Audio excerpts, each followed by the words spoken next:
In the latest action to prove they are not anti-Semitic, another UN organization has put out arrest warrants for Netanyahu, the Prime Minister of Israel, and Yoav Gallant, the former defense minister, as well as Mohammed Deif. So this is not just one-sided. They are going after all sides. Basically, what has happened is that the three judges that were in charge of this have voted unanimously, basically to pursue a case for alleged crimes against humanity by Netanyahu and by Yoav Gallant. So we'll talk about this decision. We'll talk about the international reaction. If we have time, we'll also talk about the individual claims. As well as some of the background stuff. I think there's more than enough to talk about. Joining me today is Jonathan Honig and Michael Kaufman. Hey, guys. Hello. Hey. And welcome to the reality show. So I'll immediately go to Jonathan. I'll ask you a similar question that I asked Alex. Were you surprised by this? And what are your thoughts? Just quick. Well, it reminds me a bit of that line, I'll probably murder it, from The Fountainhead, where Miss Rand writes, "But I don't think of you." This idea of, well, what standing do you really give the International Criminal Court? Is this something that I think anyone should, necessarily care about or give any credence to? And it made me think of actually, this idea of international law and what credence do you have to give to international law, and how do you have to obey international law? How you should understand it? Miss Rand actually wrote about it in a new textbook of Americanism. And she didn't think quite much of it, especially when it came to war. And with your permission, gents, I'll read this little comment. Rand wrote, the contradiction of international law, the attempt to make the use of physical force, which is war, subject to some kind of law. You can't. You can, by mutual consent, agree not to murder prisoners or not to bomb women and children if it can be helped. But it's agreement of no great significance, actually, because the idea of a war means two groups of men have decided that they cannot reach any rational agreement, and they resort to force. The standard is now, who can bring the other one to submission by means of force? And I'll jump ahead. No laws can hold, nothing can hold, no morality can hold against a state of war. In war, one party is the aggressor, and anything the other party does is morally justified because it's an act of self-defense. I'll cut it there. Maybe we'll come back to it, but that's my perspective. It's what Rand enunciated decades and decades ago, and why any international court, let alone a UN court, I think isn't even worth the paper these summons are printed on.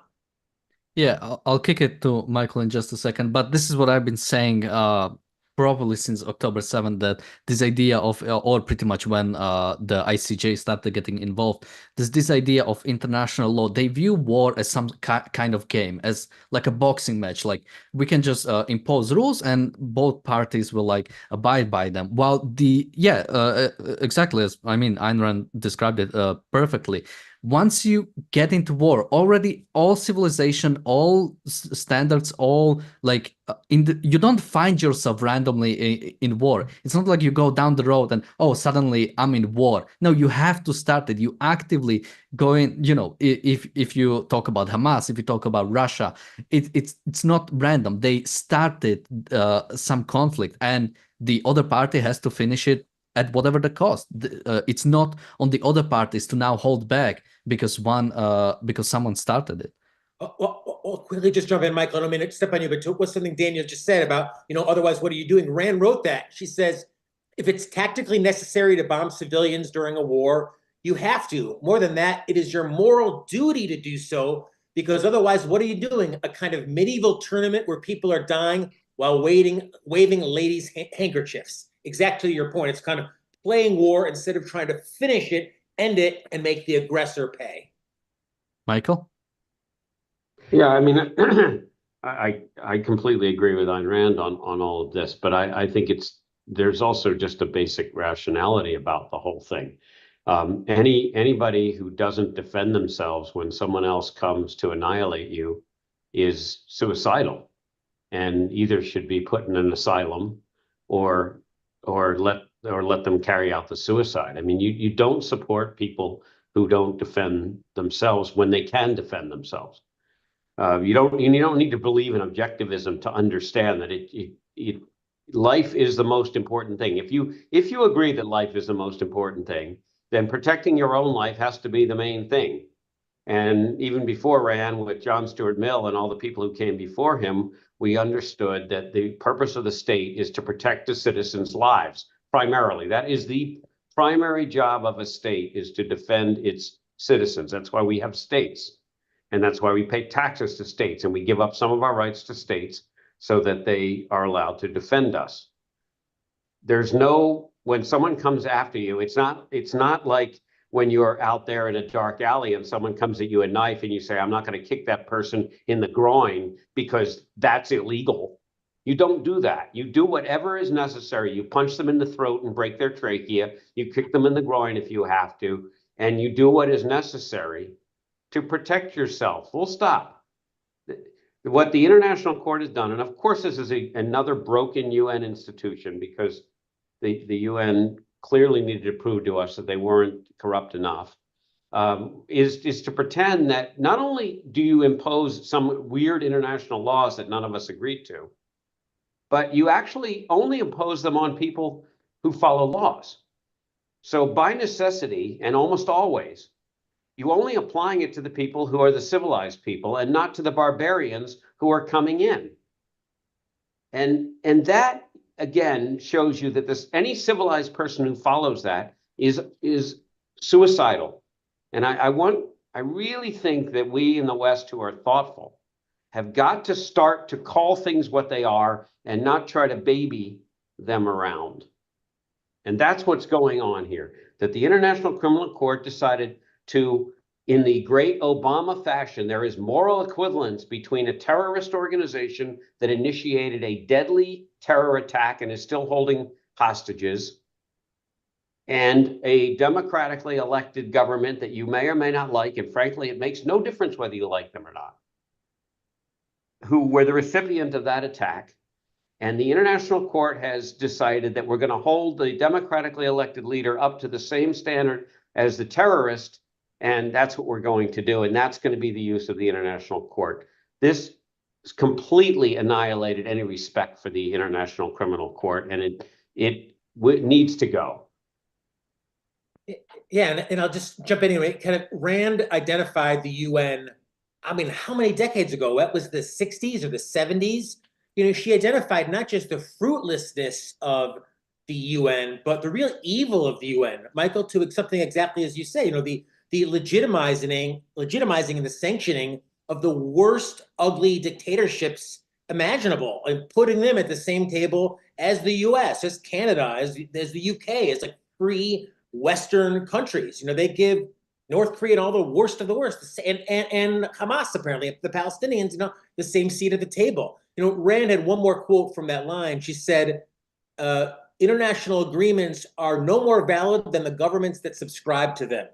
So, you know, to take anything that these, I believe, illegitimate governments that don't even protect their own citizens' rights, let alone others, to take anything they have to say with any credibility is a waste of your time.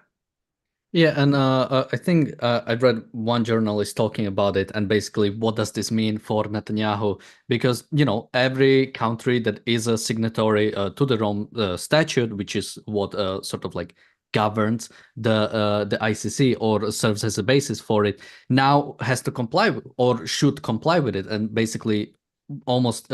For example, almost every European nation is part of it. So if Netanyahu comes to those nations should arrest him so he can actually go to the court.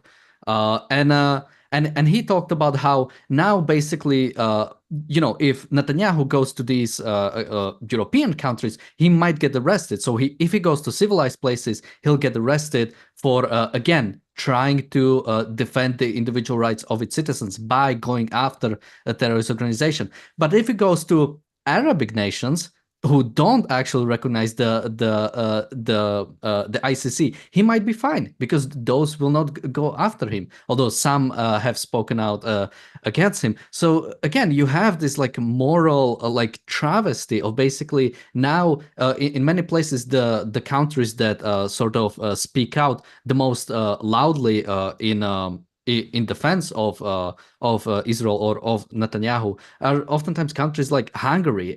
Again, like that's like and just to put it better, also I think Biden has spoken against it, so that's good. But UK have come out with some lazy statement like we recognize the authority of the International Criminal Court, but Israel has a right to self-defense, like the old boring a statement as always, while the other side, such as Turkey, comes out with a statement of this was a great decision, we have to stop the genocide in Gaza. And you know, the fact that there is no one to actually stand up for Netanyahu, for the injustice that's happening here.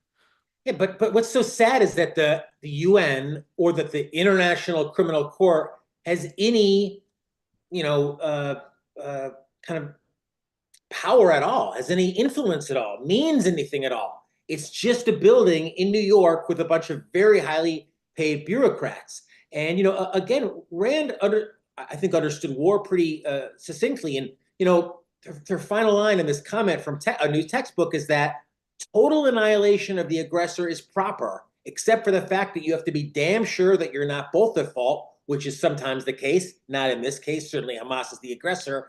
But here's her closing salvo. But in most wars, it is always the more controlled country that attacks the freer, excuse me. Isn't that the case of what we're seeing even right now all over the world? Russia more controlled, attacking Ukraine.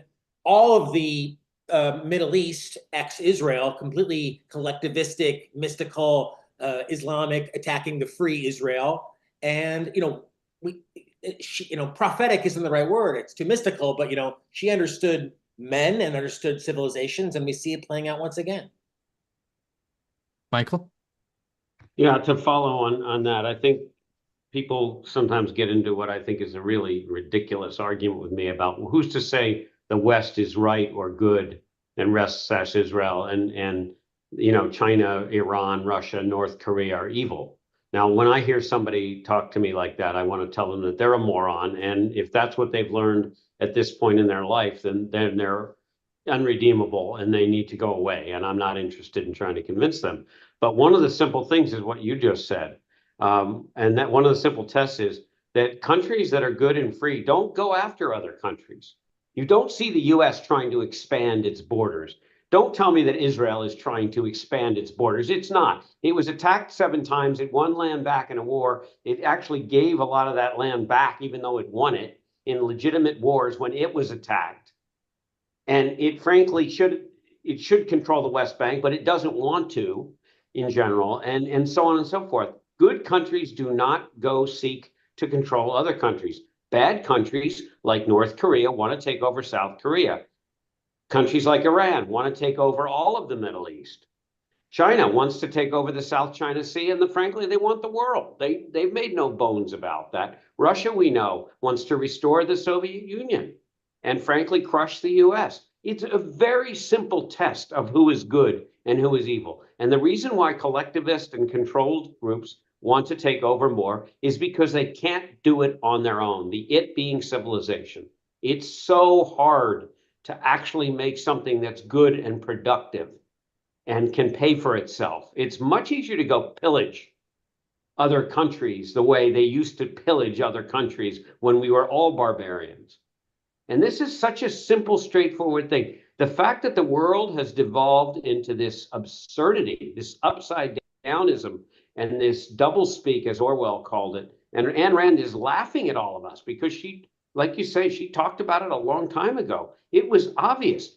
The reason we've devolved here is because our professors have taught this to our moronic kids who don't think. Our kids don't know how to think. They listen to this crap. They hear history by anecdote. And nobody took them from the beginnings of the Western thought, free Mills all the way up through Ayn Rand and so on. and even Milton Friedman and other people that stood for a real civilization that's built on a robust economy and that has allowed human flourishing and practically all of the advantages in the world. And we don't have it anymore. And then we have people at the International Court who are absolutely corrupt, anti-Semitic, but they're worse. They're anti-civilization. They are despicable people being paid for by more despicable people, most of whom have never done anything good in their life. Yeah, these dictatorships, such as Russia, Iran, China, or terrorist groups like Hamas, you have to remember they are living in the Middle Ages. Basically, they are still living under this almost like prehistoric concept of basically that wealth can only be stolen. The only way to become the zero-sum view of the world, that you can only become wealthy by basically taking from others. They don't recognize the individual rights of their own people, and the only way they view as the only way to sort of become bigger, become wealthier, is to take it from someone else. And it's only recent, last few 100 years that we discovered, no, wealth is actually created. And if you recognize the rights of your people, if you let them be free and let them produce, that's how a nation becomes wealthy. And yeah, these countries like Russia are still living like in pre-Enlightenment era. They don't recognize this, something we have found out. And maneuvers like this, give them a great opportunity to sow moral doubt in people who would otherwise be for the good, be for Israel, because most people aren't following events in the Middle East so far. They're not experts. They don't know the history, Michael, like you do, and Danny, you know so well. But all they hear, maybe in passing or on a news report, is Israel convicted in the court and Bibi considered a war criminal, and in their mind saying, I always knew it. I always knew Israel. But so it sows that moral uncertainty in which an area which there should be none. I mean, forget even the attacks of October 7th. Like, how many hundreds and thousands of missiles has Israel been thrown at Israel the last year? I mean, it's like hundreds and hundreds and hundreds. I mean, continually attacked from almost all sides, and that convenient context is always let out from any of these condemnations of Bibi and Israel and the like. Yeah, I mean, just a few days ago, we've covered it. There was another attack from Hezbollah that hit a town north of Tel Aviv in central Israel. Basically, from my understanding, on the street, pretty much all windows were blown up. I mean, thankfully, I believe there were no deaths. But just imagine, again, the loss of wealth in such an attack that, again, is viewed as, not really that bad because no one died. Like, that's the only sort of standard. And something that we mentioned earlier about organizations such as UN, it's always important to remember, or ICJ or ICC, it's always important to remember they only get legitimacy from the Western powers. The sanction of the good, the only reason those can have any power is because we believe it. It's because Israel went to the ICJ believing, well, we know we are not committing genocide, and we do respect this international body. We're willing to basically go under scrutiny. But the thing with, again, international law, it's really an anti-concept, because for law to be applicable, it has to have enforcement mechanism. It has to be objective. There has to be a proper way to defend yourself, which international law doesn't actually fall under any of these. And even to Rand's point, like the idea of laws about war, Rand writes, the idea of a war means two groups of men have decided that they cannot reach any rational agreement, and they resort to force. The standard now is who can bring the other one to submission by means of force. If they've been brought to that state, anything goes. And we're not going to show the tape of all the atrocities that were committed on October 7th, but Hamas and the Palestinians brought Israel to this state. They did not launch this war. They did not. They were not the aggressors here. They were the victims. So I believe in Rand. The standard is now submit. Get them to submit. I believe, this is not Rand talking, but by any means necessary. Bombing doesn't matter who it is, and it is all on the backs of Hamas and the Palestinians that caused it. Yeah, and we'll go to the alleged sort of things that are being brought up against Netanyahu and Gallant. But just a bit quickly about the ICC. Again, this comes out after just a day after there was another UN Security Council vote against Israel that America vetoed, that again called for a ceasefire, didn't mention any of the hostages, again blames all the puts all the blame on Israel. And again, someone wants to tell me that ICC or the United Nations are not just anti-Semitic organizations. I mean, what other nation has so many things brought up against it almost every single day? Again, if you're just following the UN, you think like Israel-Hamas conflict is the only thing like happening right now. There's nothing going on in Yemen. There's nothing going on in China with Uyghurs. There's nothing going on in Syria. There's nothing going on in Turkey with the Kurdish people. Nothing at all going on in Africa. I mean, again, like there's so much focus on specifically Israel as and it goes to sort of what we mentioned earlier. It's because Israel is the actual free nation, democratic nation that would consider these things. Dictatorships don't care what the UN does. Michael? Didn't we talk about Dan Blitzerian, that idiotic shithead influencer who went on Piers Morgan and said most or all the problems today were due to, I guess, the Jews in his perspective, and Israel by press. So, you know, he fits right in. He could be a UN Secretary General. Michael? Well, just one thing to point out that, of course, Trump's Secretary of State, or I believe the Secretary of State pick, immediately said that we don't recognize this and things are going to change when January comes. There was no word at all from the Biden-Harris administration at all until very recently, until I think within the last hour. And of course, it didn't come from Biden himself, and it would never come from Kamala Harris. But it came from the head of the National Security Council and said that we don't recognize any of this jurisdiction. What it did not say is that, of course, they would do anything about it. We're just, we're just the United States. We agree that, we have our views and everybody else's views are equal to ours.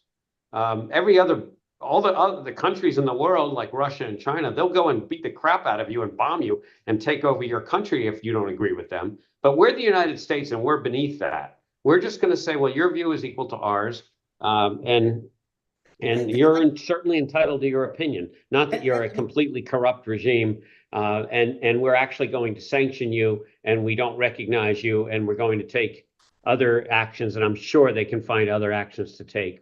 They always can.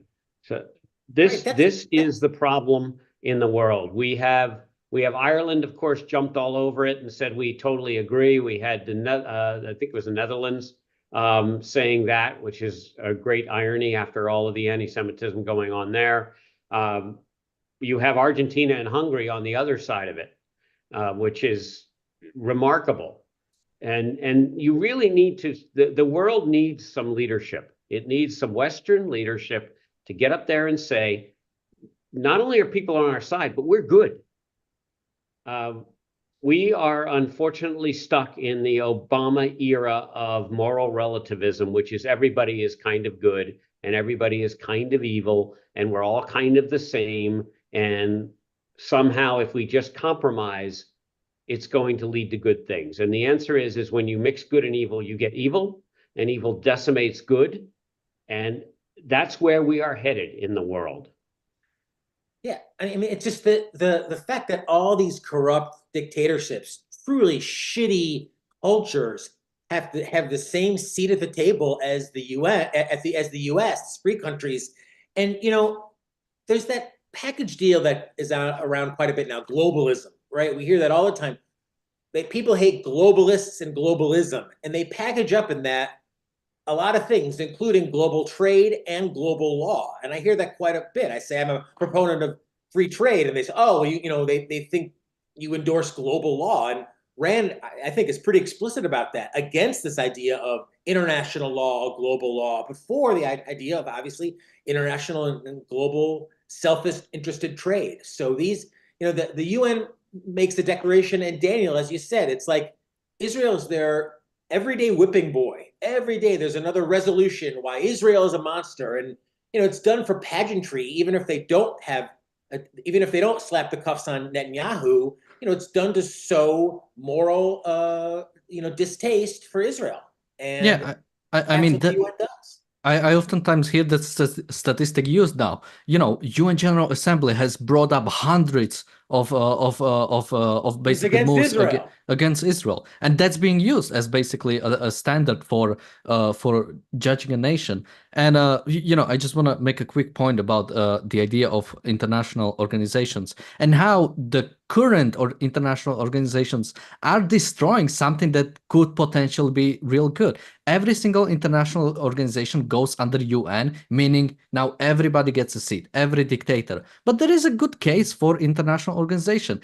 For example, with if you want to do intellectual property, if let's say the Western countries unite and basically saying once one nation accepts a patent, now all of them can basically recognize it. This like easing, as you said, easing of trade, easing of immigration, easing of general regulation. But it is because everything now is under UN, everything is being considered. That is destroying like this like legitimate, nations dealing with each other to like mutual benefit or to rather individual benefit of its citizens.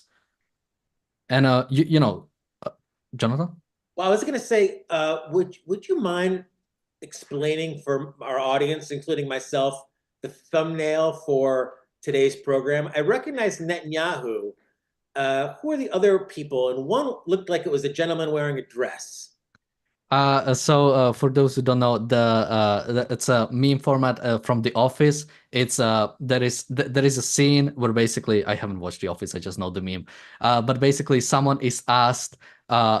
Basically she's put out she's asked by something like the corporate wants you to know to find the difference between these two pictures, and then she says they are the same picture because she just wants to like occupy someone for like hours. So he gives him two pictures. So the joke is that so it's Netanyahu and Mohammed Deif. So the other guy who also has an arrest warrant against him, and the person saying they're the same picture is Karim Khan. So it's Karim Khan looking at Netanyahu and Mohammed Deif, and they're basically the same people. It's they're war criminals. They are considered the same thing. And my sense is if you ask most college students, and probably even most 20 and 30 something Americans, they'd say something exactly to that effect. Look, I know Hamas has done some bad things, but Israel's also done bad things. What about all the civilians they bombed? What all this? So, hey, mission accomplished, UN. I mean, you've created moral equivalency between the only rights respecting democracy in the entire Middle East and, aggressors who literally mutilate bodies and put them in ovens. We have a super chat from Gigi Ryder. Thank you so much.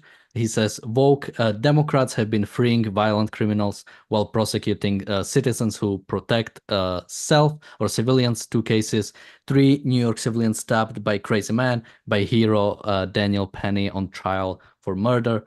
So I don't know that specific case, so I'd have to look into it. But sort of going back to the charges brought against Netanyahu, again, most of them are sort of like crimes against humanity. Sort of, it's hard to even say what it, and like targeting of civilians. Again, I don't think any of it has absolutely. I mean, it's. What was the crimes against community? The sending in the food, the dropping of all the leaflets, and warning people when you were going to attack.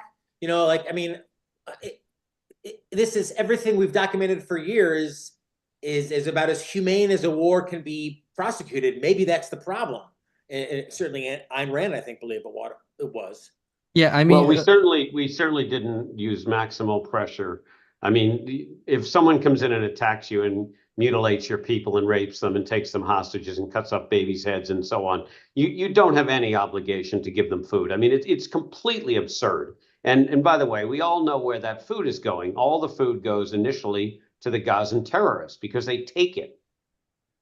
And it is part of the problem with what Israel has done is to follow down this path of ridiculousness to the point where, well, you bought into that kind of international guidance on how to fight a war. Why don't you buy into the rest of it? And And neither the US and especially not the Democrats or Israel have stood up and said over and over again, these are terrorists, we will annihilate them.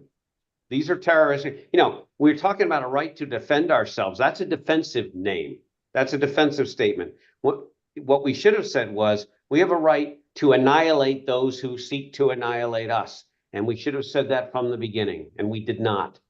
And we should not be so forthcoming with food and water. Perhaps Hamas would have been starved out by now.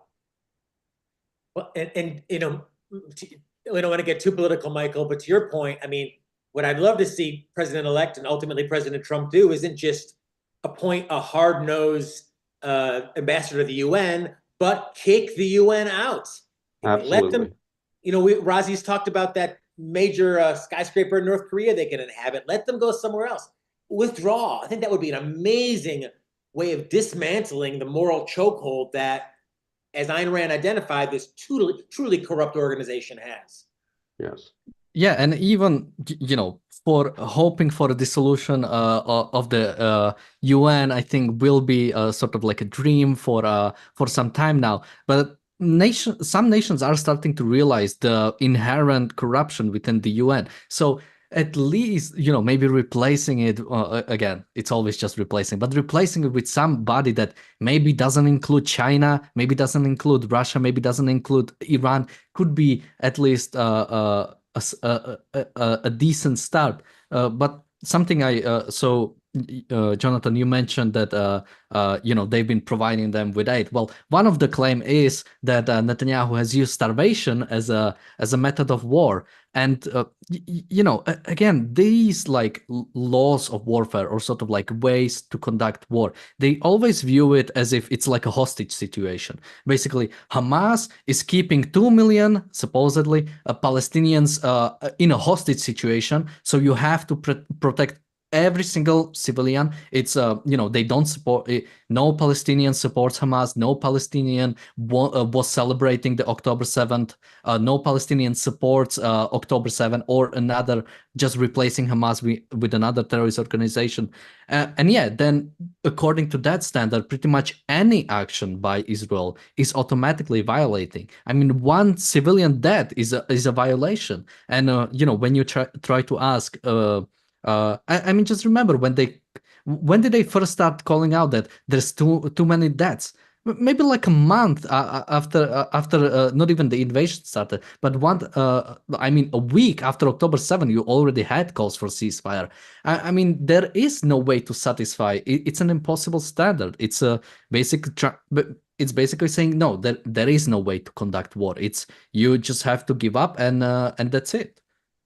Yeah, I mean, then kind of going back to something that you mentioned and Rand wrote about a bit, is this idea of like, they imagine that wars, like when I understand the old revolutionary style, where like you'd line up and there would be pageantry and like almost a game you play, a match, instead of war. I mean, instead of absolutely fight to the death to end it. I mean, the point is to end the war. All the aid and all the helping out and all that, and we've talked about it, it's probably prolonged it.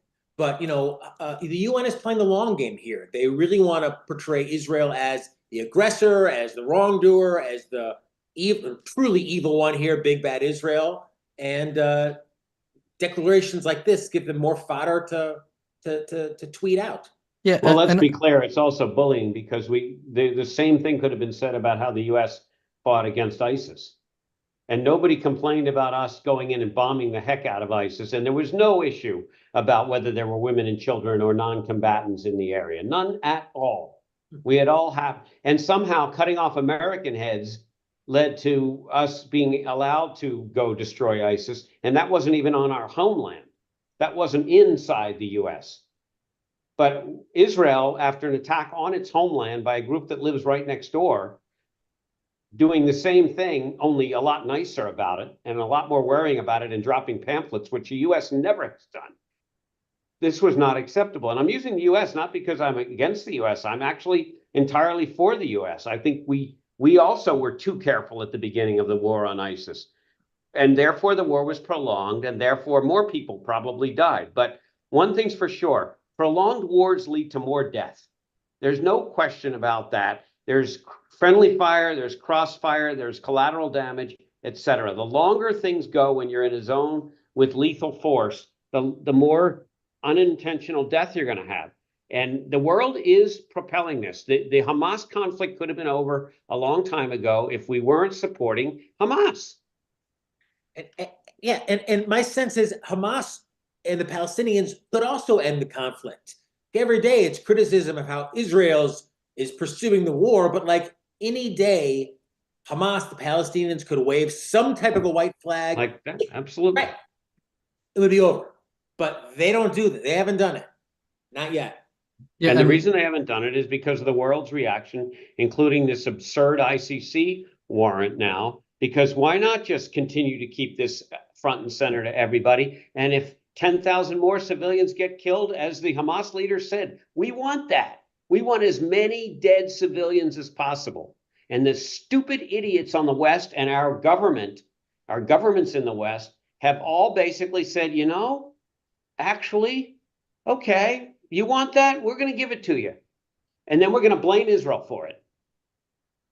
Yeah, and you know, just to bring it to something back about this sort of like it really is like a medieval view of warfare that basically, you know, it's just a bunch of kings who send their armies into a field, and whoever wins now won, and he gets to take over the other nation. And it takes civilization to realize what war is actually about. It was not until the U.S. Civil War when Sherman said, "No, we will not just fight on the fields. We will go deep into the South. We will you know, tear out railways from the ground. We will completely destroy every single government building we can find, and we will bring the war to you, because this is war is not civilized. War is not something, you know, okay, we'll go on an adventure. That's the way it was viewed. It was sort of like an adventure. No, a nation has decided to basically attack every single a person by declaring war on a nation. You're declaring war on every single individual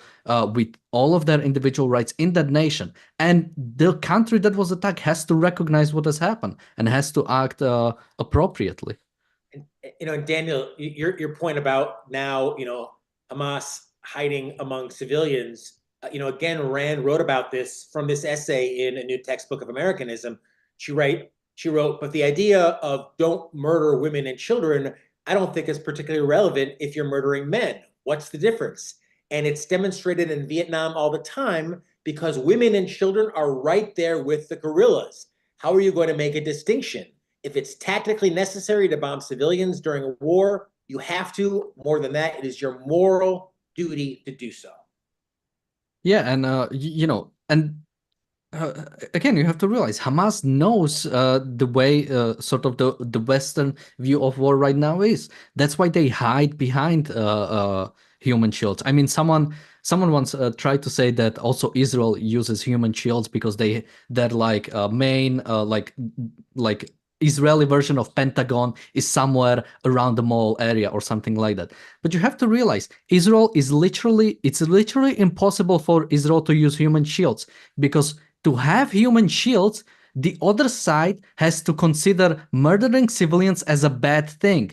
Hamas doesn't consider that. Hamas considers killing Israeli civilians as a good thing. It's literally like if you have a bunch of soldiers, IDF soldiers, and Hamas wants to kill them, if they see civilians there, they are even happier to kill them because that's their goal. Their goal is to completely wipe out all the Israelis. They have no reason.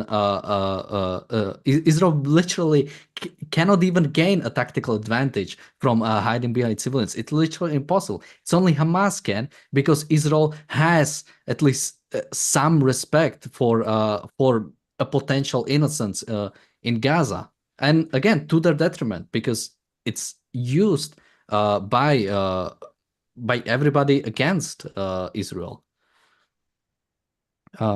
Anything to add, or should we go to some of the international reactions? Let's hear them. Okay, let's do the UK one first, because that's the So the UK government spokesperson has said, we respect the independence of the International Criminal Court, which is the primary international institution for investigating and prosecuting the most serious crimes of international concern. This government has been clear that Israel has a right to defend itself in accordance to international law. There is no moral equivalence between Israel, a democracy, and Hamas, and Lebanese Hezbollah, which are the terrorist organization. So, on the face of it, a nice, saying there is no moral equivalence between Israel and this terrorist organization. But again, starting it with like, if something like this happens, if let's say, I mean, I cannot even come up with like an example. It's so crazy. Like, you see someone doing something like really bad. Like, imagine. Okay, I really don't want to do this example, but like, imagine someone doing something really bad, and you start with saying, "Well, he is a great guy, but this is like a bad thing." Like, don't you reevaluate your opinion of something like ICC when they compare Netanyahu to like actual designated terrorists? Again, Hamas is a designated terrorist organization by the UK government. It's not just by somebody else. That's what I'm saying. It's like Trump likes to play hardball with funding with NATO. What about something to that effect with the UN, knowing that the US pays I believe the vast majority of the overhead, either a literally straight up kicking them out or pulling 100% of the funding. I mean, it's such a low risk. I mean, what effing good is the UN anyway? I mean, what good does it do at all besides climate hysteria and shitting on Israel every opportunity? I mean, I don't really see. Rand despised the UN decades ago, and all of her reasons were legit and even more legitimate today. So, Trump talks a lot of game, no taxes on tips and no tax on Social Security. That's hard to do. But leaving the UN is easy to do. Kicking them out is fairly easy to do. And I think that would be a really ambitious goal for his first term or his term. Yeah, and look, I'm in full agreement with you. Let's hope. We'll see. He seems to be on a path of trying to do the right things. The fact that he set up this Doge group, or Dodge, or however you want to pronounce it, this would be a great way to save a lot of money. Would be to get rid of, or Doggy if you like better. It would be a great way to get rid of a lot of money that we waste. Never mind all the congestion and problems in New York City. But the UN is really a fundamentally corrupt institution. The notion of even trying to clean it up is ridiculous. I mean, at some point you have to amputate the limb. At some point there's just no way to rescue it, and the infection is so deep and so pervasive that unfortunately you have to sacrifice a limb, or the host is going to die. And this is the case clearly with the UN. The people running it are completely morally bankrupt. They are despicable people. They have no interest in making the world a better place, and they have no interest in supporting countries in general that want their populations to flourish. Yeah, and so just quickly, we have someone in the chat asking, I have a question and I need the host to answer why the IDF is still using Air Force in Gaza. And again, this is like such a like dumb view of the conflict, because using Air Force is actually less bad for the Palestinians.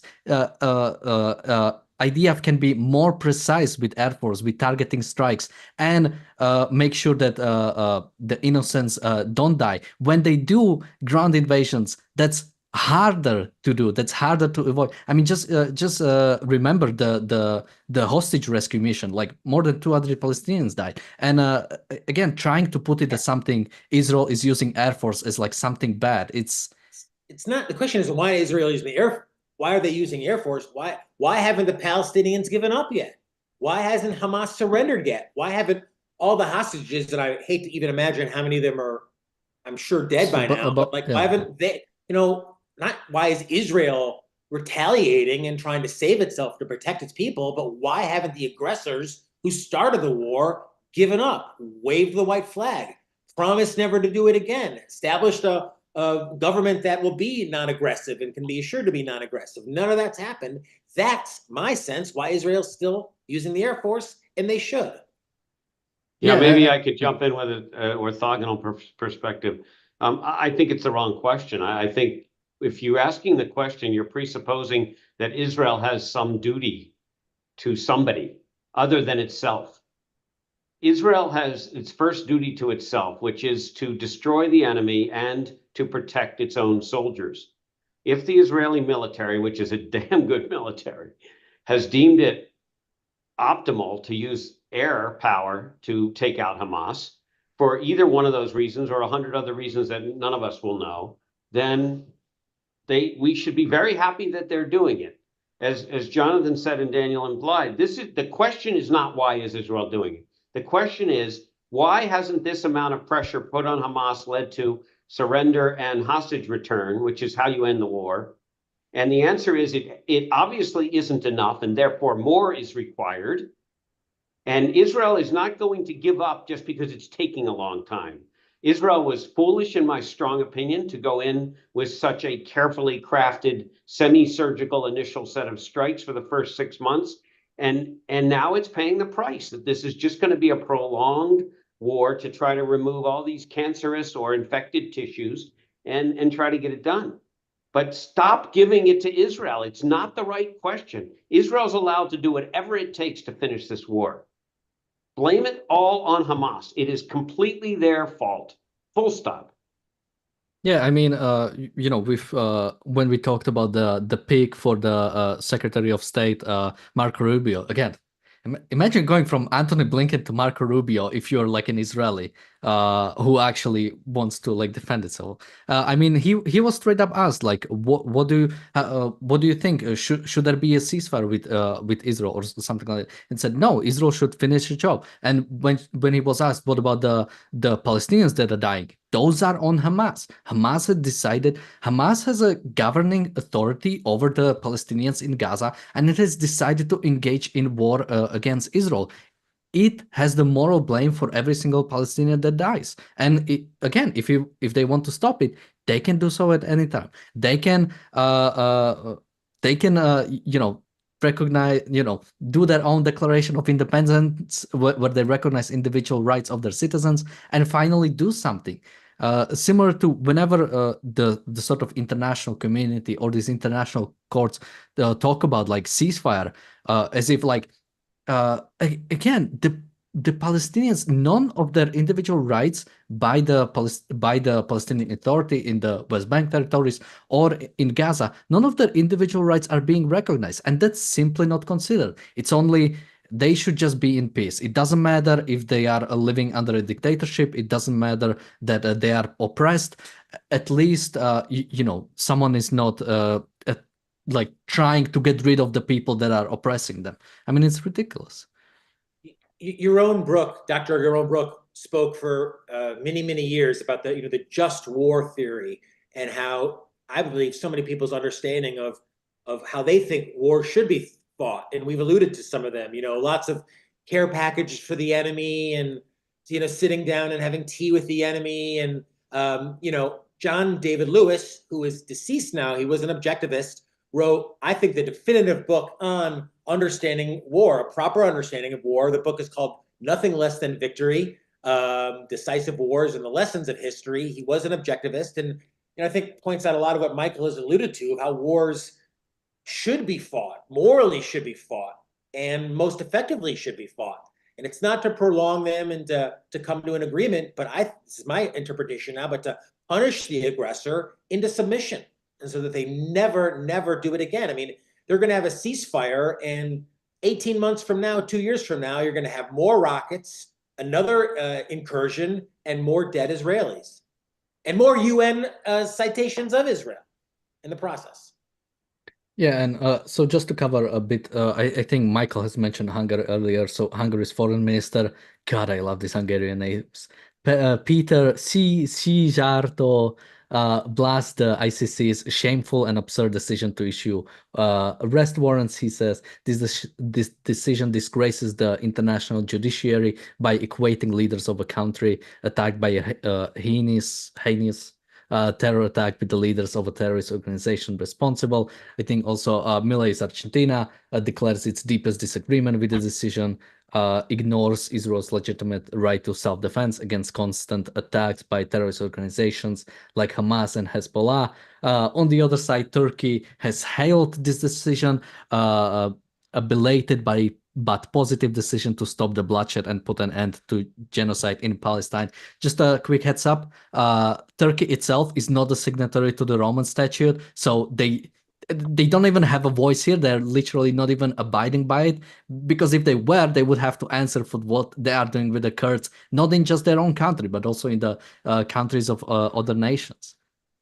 Well, they wouldn't have to answer to it. The Israel is not a signatory to this absurd international court, and they're supposed to answer to it, or at least, you know, a number of the leaders of countries have said if Netanyahu comes here, we're going to arrest him, which is a great way to say we've terminated diplomatic relationship with, essentially we've terminated diplomatic relations. It'll be very interesting to see what the United States, who claims to be talking to our allies about what to do next. Our allies are half of the people who are condemning Israel now and agreeing with the court.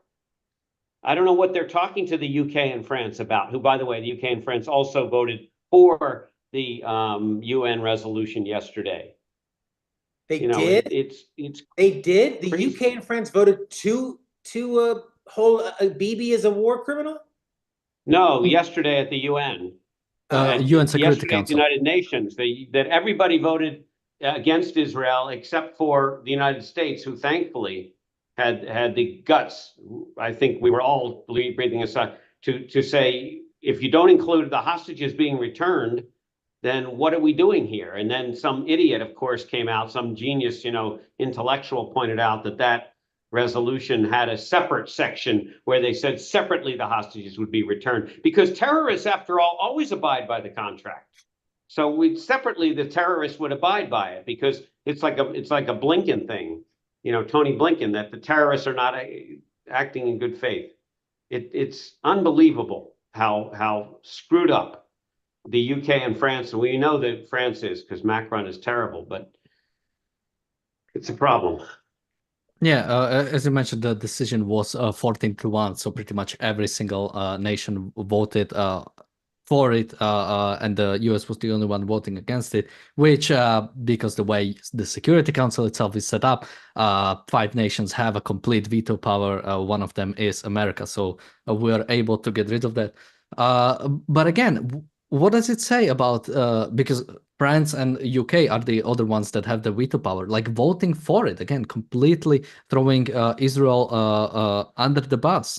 I mean, it's and Michael, as you mentioned about the track record of terrorist groups sort of abiding by this decision, I mean, we had the UN Security Council resolution when it comes to Lebanon, 1701, where Hezbollah was supposed to completely go remove from the south. UNIFIL forces are going to go in, who are going to enforce this resolution. And for what was it, like 16 years, 18 years, nothing has happened. When Israel invaded Lebanon, they found like Hezbollah bases on border with Israel, pretty much being ready to attack Israel at any point. And again, UNIFIL forces were all over. As I like to say, maybe they always took a different road, so they never saw each other. Like Hezbollah took them at 1 p.m. and UNIFIL took them at 3 p.m. So they always missed each other. I mean, again, that's 18 years of UNIFIL being there, being able to do something about it, and doing absolutely nothing. So trying to basically rely upon UN or the UN Security Council to actually do anything that would actually benefit the free country is ridiculous, or that terrorists would abide by. Yeah. I mean, take a tip from Rand here. Read what she had to say about the United Nations. Why she condemned it, why she understood its corruption, and how it's the sanctioning of the victim. The victims here, Israel, the U.S., give these murderous dictatorships like a perfectly good seat at the table. Would you sit down and have a cup of coffee with, the head of any of these murderous organizations, murderous dictatorships. I sure wouldn't, but yet we give them not only a seat at the table, but a vote, and vote on what is right and wrong. And Rand understood that, how evil that was to do that, and how it causes evil to be metastasized, and that's exactly what's happened. Yeah, so hopefully we'll see something being done about it. I mean, I believe the only thing we really cared about is Israel and America when it comes to this, and I believe the majority leader has already said that he's willing to. He basically said he will do sanctions against the ICC, which I think absolutely would make sense, and that's at least one step towards sort of delegitimizing UN. Once you delegitimize every single body they have, it should be pretty easy to just completely go out after that. Let's hope for that. I mean, again, America will have a pretty strong sort of like anti-UN and pro-Israeli, which I think I don't because many people try to say that US is in the pocket of Israel or something like that. Pro-Israeli is pro-American in almost every single scenario. There's very little, I think, foreign policy things when it comes to that Israel and America have like opposing views. They have the same enemies, they have the same allies, they have the same basis view of the world, of the what it means to actually be a legitimate country, and I think their interests are very much aligned. With that, Jonathan, any last thoughts, and where can people find you? Sure. Well, people should check out Rand's thoughts, in particular on this idea of international law. There's a great section on it. It's not published anywhere else because it was in a private workshop. The only place you can find it is a new textbook of Americanism, Ayn Rand's work, republished from the 1940s. It's at Amazon, and thanks to all of our viewers and contributors from around the world. We have a super chat from Enric. Thank you so much. Michael, any last thoughts, and where can people find you? Yeah, in addition to that, I think one thing we should all add to our evaluation of countries is to look at what they produce for the world. And it's a very simple test. You don't have to be a historian. You just have to read some things about the country. Most of the countries in the Middle East don't produce anything that are used in the world other than maybe oil, which, by the way, is no fault of their own. It's technology that was invented primarily in the West, and it's been used to pump oil, and you just happen to live in a place where there's oil. And that's fine, and you deserve the money you get from that, and whatever. It's a fact. I mean, you own it, but you didn't produce anything. And Israel produces lots of stuff. They have lots of patents. They have lots of innovations. They have lots of stuff they export. The reason the Abraham Accords occurred and why the UAE is so quiet with everything, for example, is because the UAE is enjoying a wonderful relationship with Israel, and they're both prospering because of this. And just look, the same thing with America. We produce a lot of stuff for the world, and I think it's very important to look at actions, because it's so easy to criticize and to try to bring down those who are producers. Producing is hard. Making new stuff is hard. Creating is hard. And we don't need anybody to thank us, but we do need them to get out of our way and stop criticizing all of us. And that is something that we should all use to evaluate these countries. And what you see is a lot of envy and a lot of attempt to bring down Israel, I think mostly because it's a productive country that has contributed to the world. Michael Kaufman, 2Fs on LinkedIn. And you can find me on my YouTube channel. Then links to everything are going to be in the description. Thank you guys for joining me today. Thank you everybody for watching. We'll be back tomorrow with another episode of The Daily Objective and The Reality Show. Bye. Bye-bye.